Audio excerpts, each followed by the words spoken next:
Hello, my name is Father Lawrence Jagfeld. I'm a Franciscan friar of the Sacred Heart Province, and I am also the administrator of CUSA, an apostolate of persons with chronic illness and/or disability. We have reached the season of the year that we call Lent. During Lent, the readings for Sunday Eucharist function in just a slightly different way than they do the rest of the year. Each of the readings has its own function.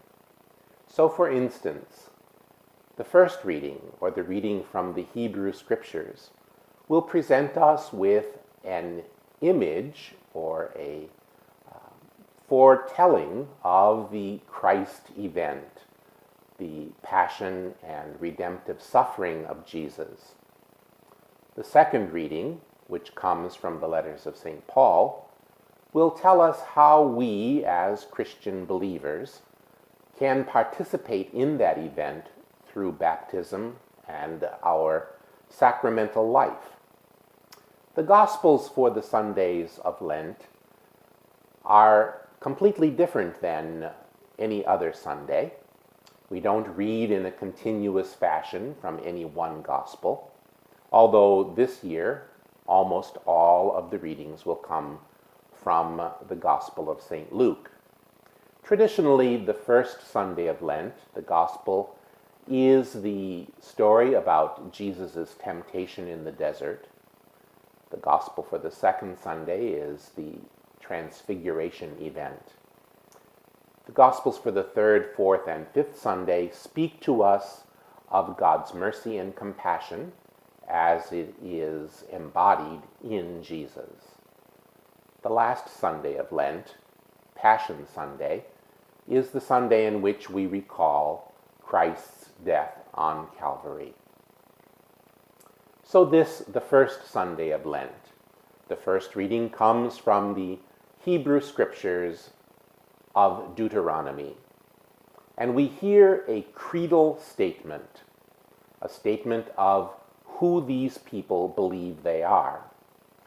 And in enumerating who they are, they look to what God has done for them. It begins by saying, "My father was a wandering Aramaean." That people then finds itself enslaved by Egypt. And then they begin to tell us how God, with might and power, led them out of Egypt and freed them from slavery. This obviously is a proleptic reading that tells us about how Jesus will free us from the slavery to sin. The second reading, the letter from St. Paul, is also a creedal statement, but it is a Christian creed, expressing our belief in Jesus, who is our Redeemer. The Gospel, as I have said, is the story of the temptations in the desert. This year, we read that story from the Gospel of St. Luke. Filled with the Holy Spirit, Jesus returned from the Jordan and was led by the Spirit into the desert for 40 days to be tempted by the devil. He ate nothing during those days, and when they were over, he was hungry. The devil said to him, "If you are the Son of God, command this stone to become bread." Jesus answered him, "It is written, 'One does not live on bread alone.'" Then he took him up and showed him all the kingdoms of the world in a single instant. The devil said to him, "I shall give to you all this power and glory, for it has been handed over to me, and I may give it to whomever I wish. All this will be yours if you worship me." Jesus said to him in reply, "It is written, 'You shall worship the Lord your God, and him alone shall you serve.'" Then he led him to Jerusalem, made him stand on the parapet of the temple, and said to him, "If you are the Son of God, throw yourself down from here, For it is written, He will command His angels concerning you to guard you, and with their hands they will support you, lest you dash your foot against a stone. Jesus said to him in reply, It also says, You shall not put the Lord your God to the test. When the devil had finished every temptation, he departed from him for a time. I suppose that there are those who think that this story is an explanation of the question of temptation, the temptation to sin.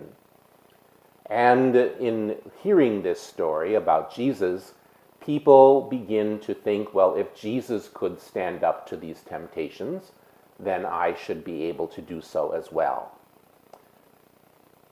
The truth of the matter is, you and I will never be tempted like this. Notice that the devil keeps on saying, if you are the Son of God. There is no question about who God is. The question is, who is Jesus? And does Jesus really regard himself as God's Son? And does Jesus have to prove that he is God's Son? Now, immediately before this event in St. Luke's Gospel is the story of Jesus' baptism in the Jordan River. And you will all remember that a voice proclaimed, This is my beloved Son, in whom I am well pleased. Listen to him. And then, immediately after that, the Gospel begs the question, is this really the Son of God? Jesus doesn't struggle with this question at all. He knows who he is.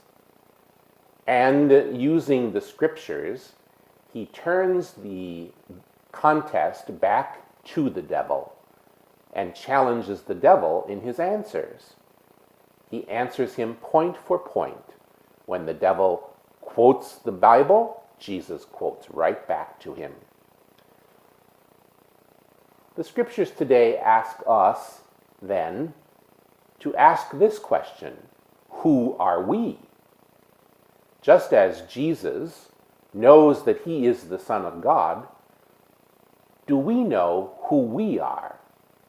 Do we realize that we are God's children, that we are the product of God's creation, that God is the creator and that we are the creatures?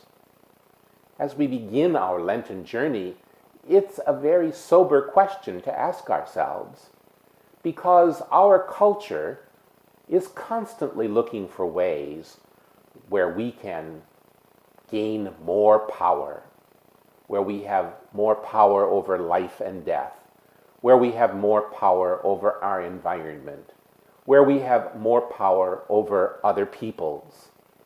We tend to engage in activities that lead us right back into the slavery to sin, the slavery to the self-seeking power. With Jesus today, we answer the temptation. We know who we are. We are God's creation. And as God's children, we bow to God and we admit that God is the one who directs our lives and not the other way around. For more information about CUSA, please go to our website www.qson.org.